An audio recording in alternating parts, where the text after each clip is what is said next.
to the Business Blueprint Podcast, where we take you on an exciting adventure through our triumphs and challenges and failures in creating and maintaining a thriving 6, 7, and 8-figure business. Get ready to dive into our strategies, decisions, and yes, even valuable lessons we've learned from our missteps. But that's not all. We'll also bring you industry-leading guests who will provide you with their priceless insights and wisdom.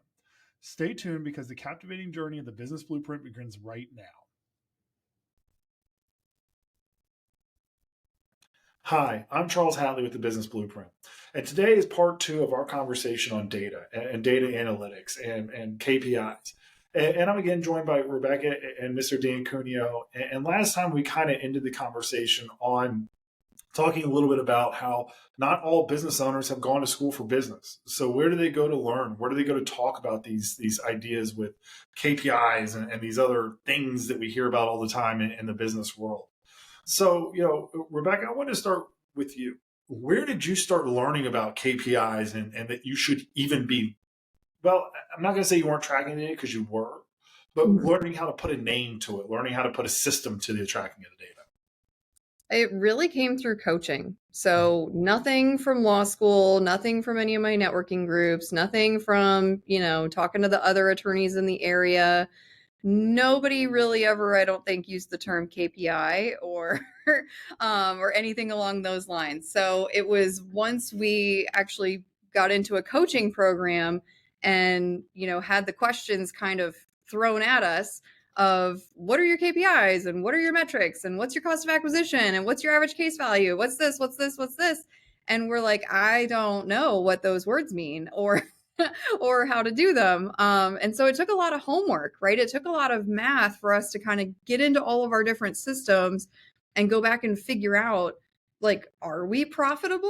Are we doing okay? I think so. But getting back into it and kind of breaking it down, what does it cost us if we do, a Google Ads campaign? And then how much does that client cost just before they've even come in and sat down and paid us $1? How much have we spent to get that client? And then what's the total value? What's the lifetime value of a typical client for us? And how do those numbers kind of line up with each other? How quickly do we work through a case? And for us, it's like 1.5 years, right? It's a little bit of an odd number. But that's really where we started learning the language, figuring out how to break down our data, and how to do these calculations, because the software and everything that's geared towards attorneys is not designed to do these things for you. So you really have to get in and figure out how you can pull your information out and then turn it into something meaningful that then you can make business decisions based on. And so we went through that. I think the initial program, it was like 6 months or something. And it was every week of just going through these numbers. And now it's, of course, we have to look at the numbers before we do anything. So definitely was well worth it in the end.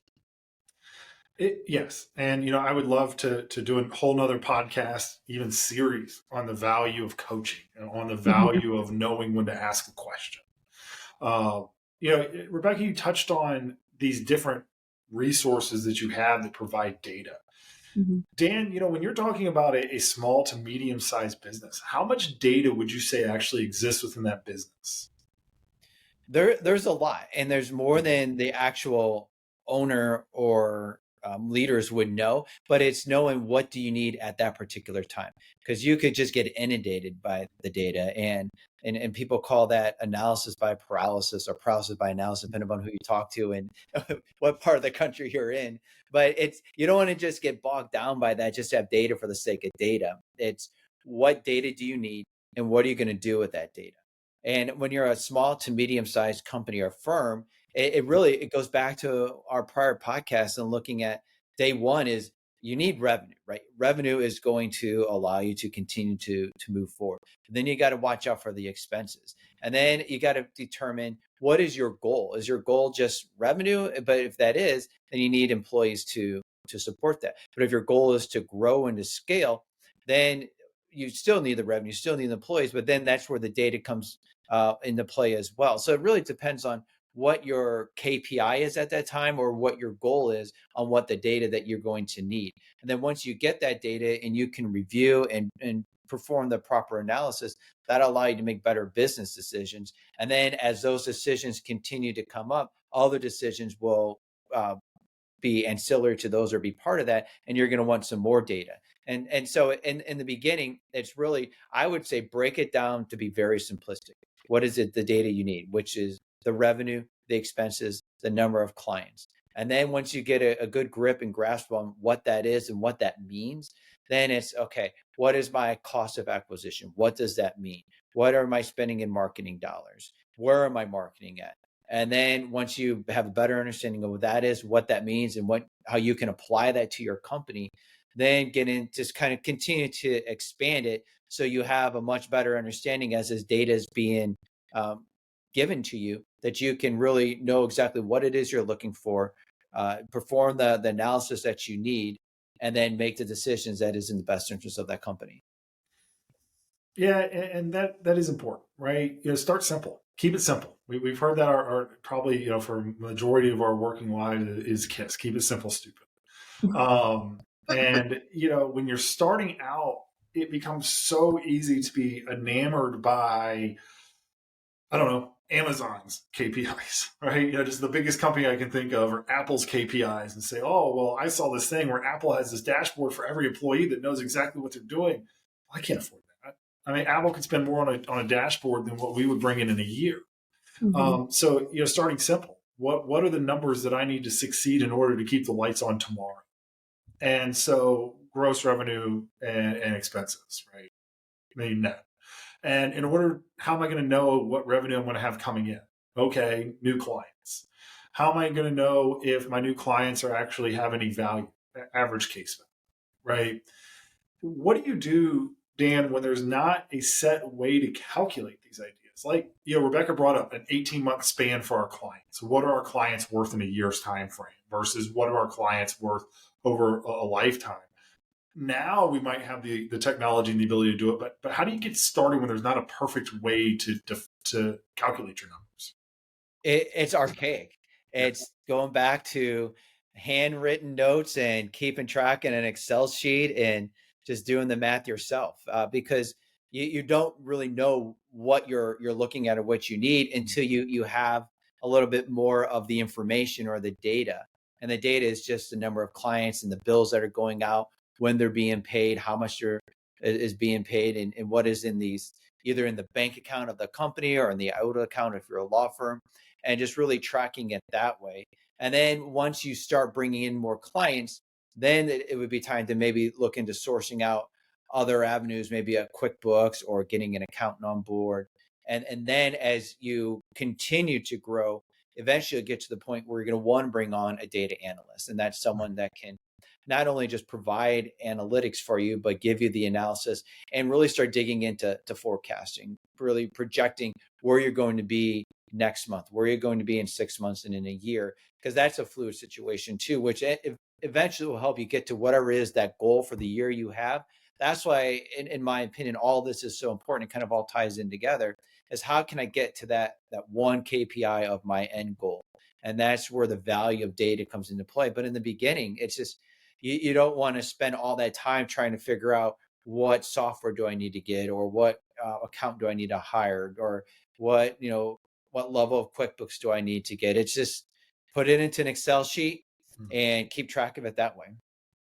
Yeah, you don't want to, give up. If you're a solo shop, you don't want to give up your time marketing and selling to getting better at data analytics, because you won't have any data to put into your analytics at that point. Right. Rebecca, how many sources of data do you have? And what steps do you take to try to combine those into one easy to digest system? Yeah. So one thing that we've just implemented is using Power BI, which can go into various softwares and pull information and sort of connect it together so that you have a handy dandy, like, here's our income and here's our expenses and here's, how much people are working or whatever it is, right? Whatever information it is that you have. And so we're able to connect our software that we use to keep track of clients' cases, where the attorneys are putting in information and tracking their time and all of that in our billing software. and we can connect it to our accounting software that then sees the bank transactions. And then we can also connect it to our intake software where we're getting new inquiries. People are referred to us from so-and-so, and that, gets tagged. And so again, this system sort of just takes everything and creates whatever you want to out of it. It has been a project, to say the least, to try and piece this all together, but it's a lot easier at the level that we're at now versus going into each system and figuring out, okay, this is what's going on here. This is what's happening with production. This is what's happening in the bank accounts. This is what's happening on intake and new inquiries. And then trying to sort of piecemeal them all together into some sort of report that means anything. And we didn't really have a need for that, 2-3 years ago. But at this point, the volume is just completely different. And so it makes a huge difference when you have everything sort of tied together. And I'm thinking back to like my initial spreadsheets that I kept, and man, I should have like created a template because they were great. I would track like when somebody hired me, I had the hire date, I had how they were referred to me, I had when their case was closed, and then I had every single transaction. So I also kept track of all my like in and out of trust accounting on the same thing. And at the end of the year, I could sort however I wanted and say, who came to me through networking versus who came to me through an online search versus who came to me, whatever.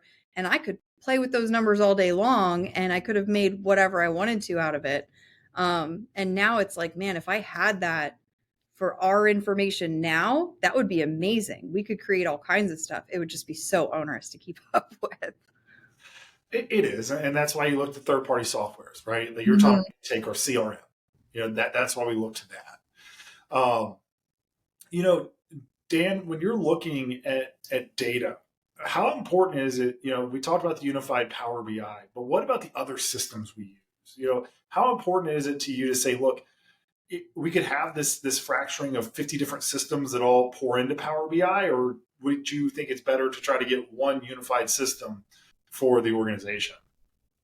In the beginning, you're okay with having multiple systems or sources and kind of being somewhat fragmented. Mm-hmm. But as you grow, even if you don't want to scale, but just as you bring on more employees and more clients, I mean, Rebecca hit it right on the head there. I mean, it becomes onerous, and you're just going to be spending your time doing a lot of admin work, and you're really kind of working on the business, but it's really more in the business, and you're just bogged down with all these minutia to where if you bring on like a Power BI or something similar, then it can integrate and pull everything into one. And then you have the source of truth. Then everything that this particular system is pulling, I need to rely on. Plus, as you continue to grow and you're keeping track of everything, there is that potential human error element too.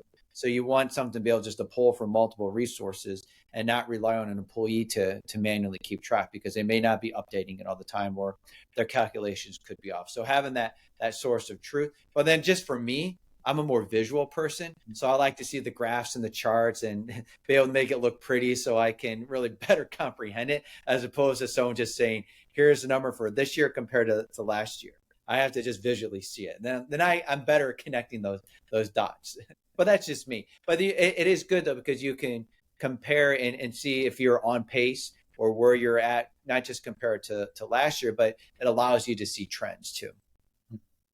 Yeah, I love seeing the trends. I'm right there with you. I love seeing the charts. I love seeing the percent growth, the percent change, year over year, month over month.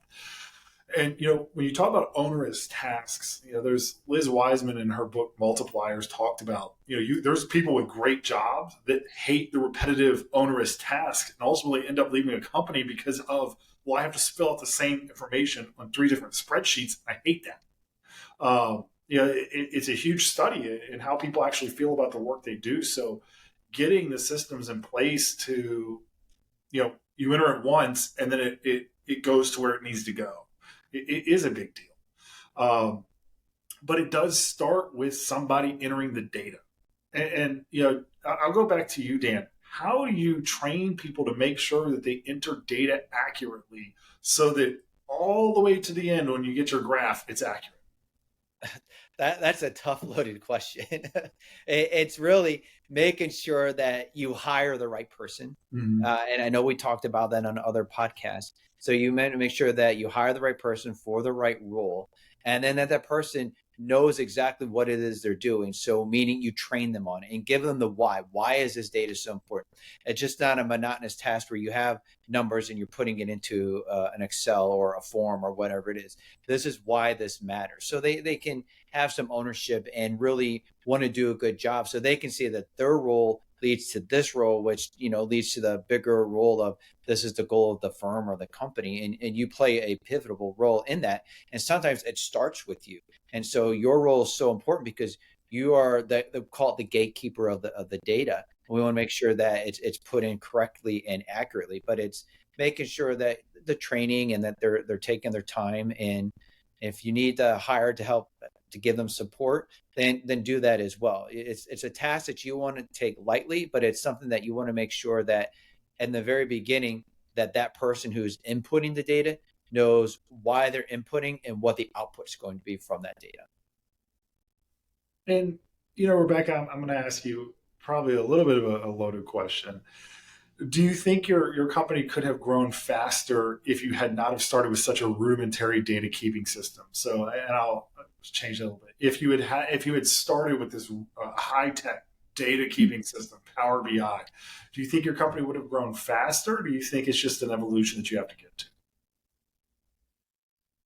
No, I mean, thinking back to just me, myself, and I definitely didn't need all of that. And so I don't know what I would have necessarily done having all this information. I think the biggest mental hurdle for me was seeing the value in having true employees. Versus, like I said, I started out trying to have some contractors that sort of did some work for me, but they kind of did their own thing, and I really didn't have any control over them. And, they sort of did what they wanted to do. Um, and I saw some value in that for a good chunk of time. And it wasn't until I just got over that sort of mental block of like really hiring someone who now depends on me to make a living and have health insurance and to survive in the world. Once I broke through that, yes. But I think before I made that kind of mental break or overcame that obstacle, I don't think it would have meant very much. Um, for us, it kind of happened all simultaneously, right? That we hired our first person and we were doing this coaching and we were getting a handle on our data. So everything kind of happened in rapid fire, and it's hard to say, which one of those pieces was the most important as we sort of broke through everything that we broke through. But I think to me that really is what sticks out the most, is mentally getting through that. And then once we understood the numbers that correlated with having an employee and our ability to grow and our ability to expand, those two things together, I think is what allowed the growth to be so rapid. Yeah, and I want to thank both of you for taking time to talk to me about data, and KPIs, a topic that on its face may seem kind of mundane, but it's actually, for me, it's kind of the backbone of what I do every day. I'm with everybody else. I get up every morning. I check the numbers I'm going to check. I check them multiple times a day, and I will probably do that forever.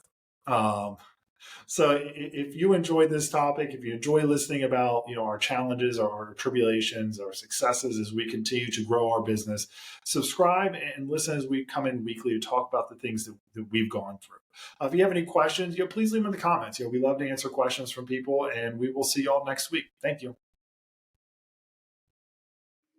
Hi, this is Dan Cuneo with the Business Blueprint. Thank you for taking time to listen to this week's podcast. Please join us next week for part 2.